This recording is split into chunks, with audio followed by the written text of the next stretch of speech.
The solution is not to close your heart. The solution, what you're being called to do right now, and I know this is going to be really hard, the solution for you is to open your heart. Open your heart to love. I'm not talking about another person. I'm just talking about more love getting in. You have been very constricted. You have been broken. You have been heartbroken. You have been gaslit. There needs to be a time where you do close this off, all right? Because it's too damn painful. But it's exhausting you. It's exhausting you. When you open your heart to love, it is divine love that can come in. It is divine love that is going to heal you, return you to your wholeness, and it's also going to transform you in a beautiful way. Who are you hating right now? Where is your heart still harboring resentment? Where is your heart still hurting? Open it and let the light in.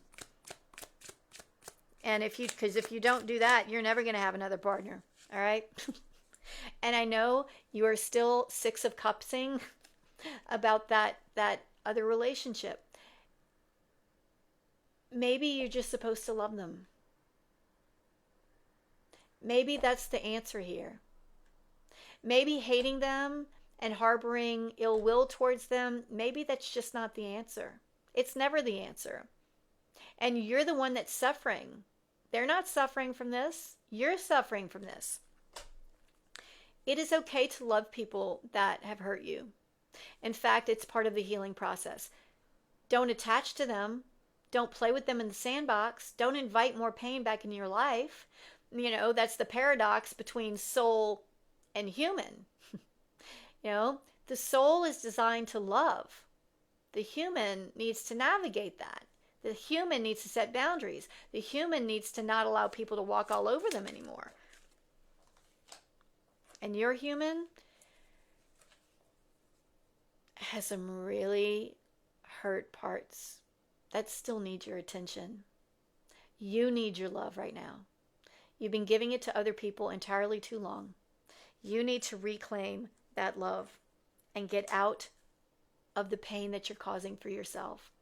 Every single one of those stories, they chose somebody different. They chose somebody better. What was wrong with me? They never loved me. How could they do this to me?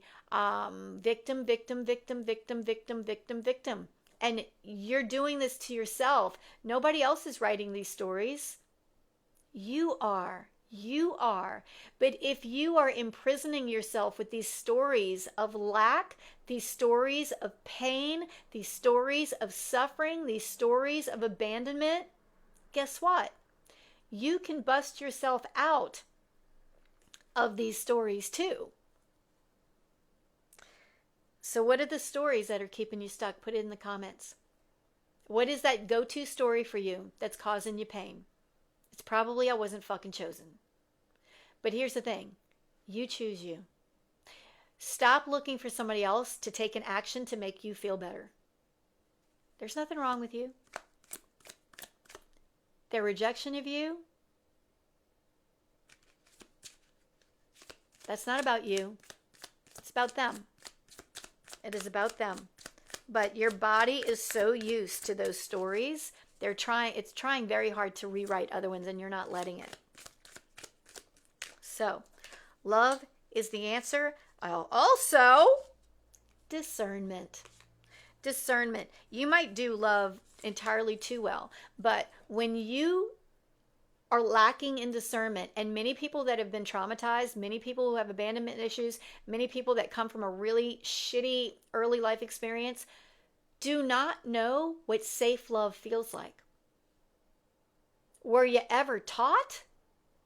Were you ever taught? And if you're lacking in some way within yourself and you bring in someone that's probably going to cause you pain, that's lacking in discernment. If I could go back and have a do-over. Now, granted, I needed my experience that I had with that person. It healed me in a lot of ways. It awoken me in a lot of ways. I needed that to play out the way it played out. But in my head, if I were to ever repeat this situation where I meet this beautiful person and he's exactly who I think he's going to be and looks exactly the way I needed him to look. And, you know, he's cute and all of these things. And he says, I've been in a marriage for 30 years. It was really toxic. She was the problem. I think I would respond with, I'm sorry to hear that.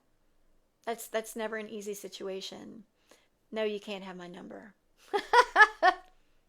That's discernment, because you look at all of those different elements of that. Not available.